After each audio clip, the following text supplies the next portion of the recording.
You have been programmed to lose. Since birth, society has fed you a lie, that if you are kind, the world will be kind to you. They told you that the universe balances the scales for the righteous. But look around. The ruthless are rewarded with power, while you are rewarded with struggle.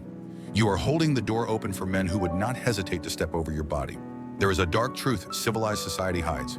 Your goodness is not a shield. It is a beacon for predators. In the game of power, being harmless and transparent signals to the wolves that you are safe to eat. You are walking through a jungle of competing interests while acting like you are at a polite dinner party, and this delusion is costing you your sanity, your money, and your future. Machiavelli wrote The Prince to wake you from this dangerous slumber. He understood that a man who tries to be good in all things will inevitably be destroyed by the vast number who are not good. You are playing a game of survival with a moral rulebook that your enemies threw in the fire years ago. Your virtue does not make you superior. In the laws of physics and power, it only makes you heavy, slow, and easy to conquer. We are going to strip away the illusion of virtue and examine the cold mechanics of survival. We will cover 5 strategic principles from Machiavelli that expose why your generosity is a trap and why your mercy is a weakness. This is not a sermon on how to be a bad person. It is a masterclass on how to stop being a casualty of your own conscience. The world operates on leverage, fear, and self-interest. If you refuse to play by these rules because of a misplaced sense of honor, you lose by default. You are here to make a choice. It is time to kill the naive, dependent part of you so that the strategist can finally breathe. Principle 1.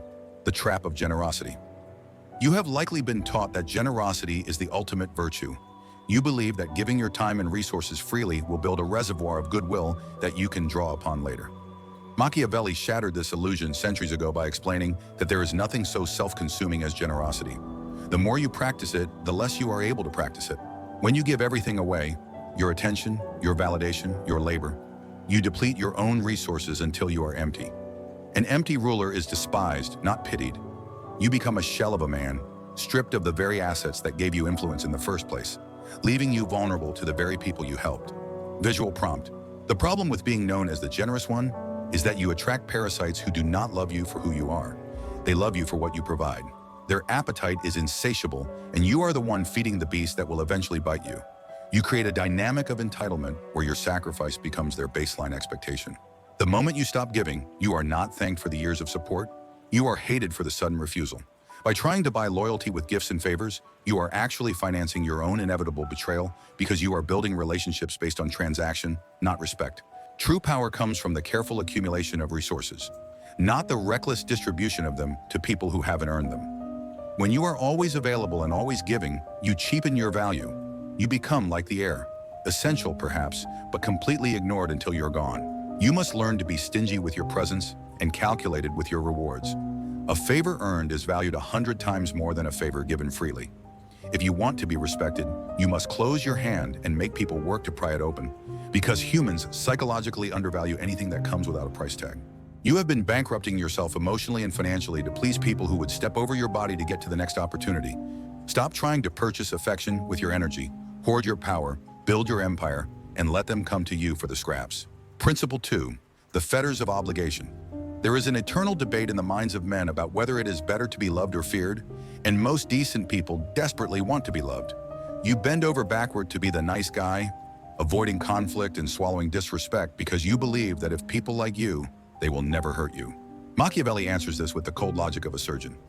It is much safer to be feared than loved, because love is preserved by the link of obligation which men, being wretched creatures, break at every opportunity for their own advantage. Love is a voluntary emotion that you have no control over. Love is fickle, it changes with the wind, and it vanishes the moment self-interest enters the room. Fear, however, is preserved by a dread of punishment which never fails. It is a primal reaction that overrides their selfishness and compels them to respect your boundaries even when they don't want to. This does not mean you should be a tyrant or a monster. It means you must stop relying on the good nature of others to protect you. When you rely on love, you place your safety in the hands of others. When you rely on healthy fear, which is simply the knowledge that crossing you has consequences, you keep the control in your own hands. You must be the one holding the leash. People do not obey the law because they love the government. They obey the law because they fear the cage, and you must apply this same principle to your personal and professional life. If there is no cost to disrespecting you, you will be disrespected. You must become comfortable with the idea that not everyone needs to like you, but everyone needs to know that you are not to be trifled with. The man who seeks universal love is a slave to the opinions of the mob, constantly changing his shape to fit their desires. The man who accepts that he might be feared is free because he moves according to his own code, unbothered by the whispering of the weak. He understands that respect is simply fear wearing a tuxedo. Principle 3. Surgical cruelty. You avoid conflict because you want to be a good person, so you let bad behavior slide, you tolerate mediocrity, and you refuse to cut toxic people out of your life. You tell yourself this is compassion, but Machiavelli would tell you that this is actually a form of cowardice that leads to greater suffering. He argued that cruelty well used is true mercy, because a few calculated, decisive actions can restore order and prevent the chaos that comes from unchecked weakness. Think of the leader who is too nice to fire an incompetent employee.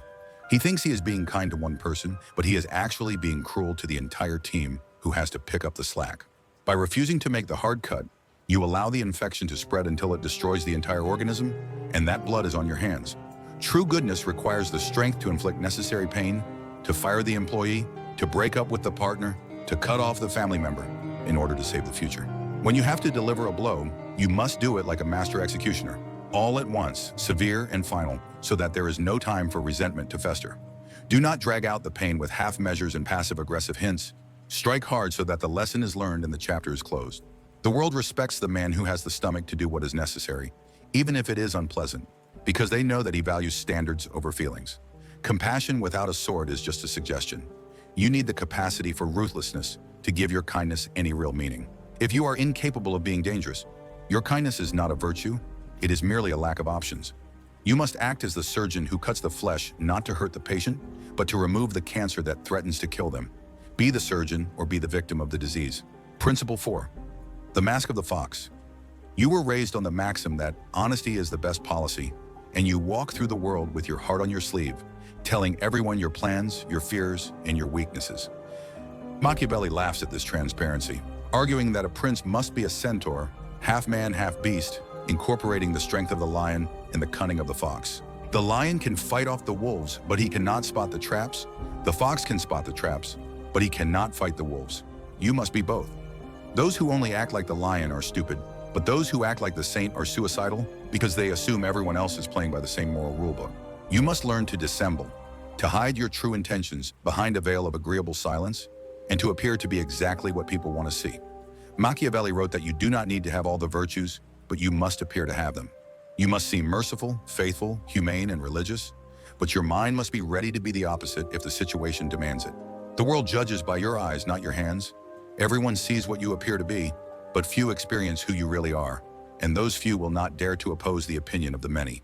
Appearance is your first line of defense, and mystery is your greatest weapon. Stop broadcasting your moves before you make them. Stop handing your enemies the blueprints to your destruction by oversharing in a moment of vulnerability. Wear the mask of the polite, cooperative citizen while you maneuver the pieces in the dark, ensuring that when you finally strike, they never see it coming. This is not about being a liar. It is about being a fortress where the inner workings of your mind are protected from the prying eyes of those who would use your truth against you. You must become an enigma, a puzzle that they cannot solve, because as long as they cannot figure you out, they cannot control you. Let them think you are a sheep while you cultivate the instincts of the fox, and you will survive where the honest men perish in their own naivety. Principle 5. The danger of neutrality. Good people often try to stay out of the fight, believing that if they remain neutral and avoid picking sides, they will be safe from the conflict. Machiavelli warns that the prince who relies on neutrality will come to ruin, because by trying to please everyone, you end up pleasing no one and earning the contempt of both sides.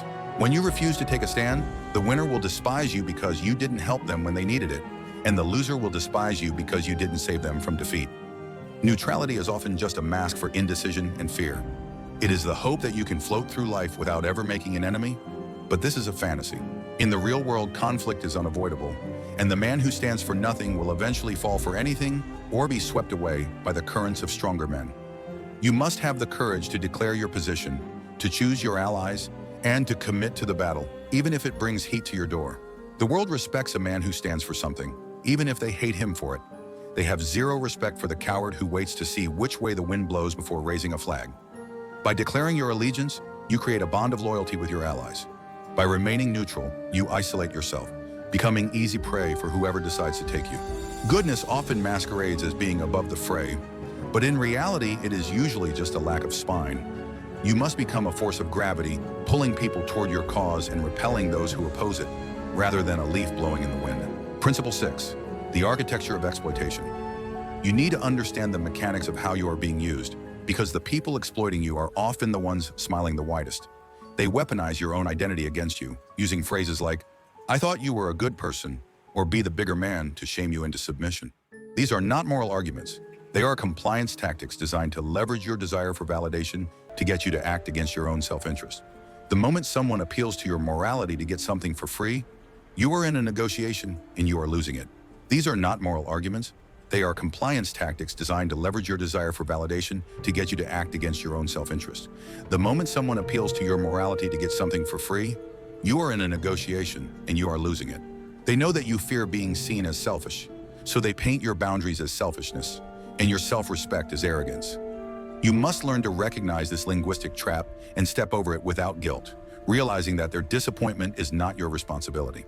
When you allow yourself to be manipulated by guilt, you are handing the remote control of your emotions to people who have no interest in your well-being. They will drain you until you are a husk, and then they will discard you and move on to the next good person who hasn't learned these lessons. You must build a firewall in your mind that separates your self-worth from your utility to others. Realize that your need to be useful is a trauma response, a desperate bid for safety that is actually making you more vulnerable. The only way to stop the exploitation is to stop being the perfect victim. Principle 7. The transition to sovereign. To break free from the cycle of costly goodness, you must undergo a psychological transition from the servant mindset to the sovereign mindset. The servant asks, "What do they want from me?" While the sovereign asks, "Does this serve my kingdom?"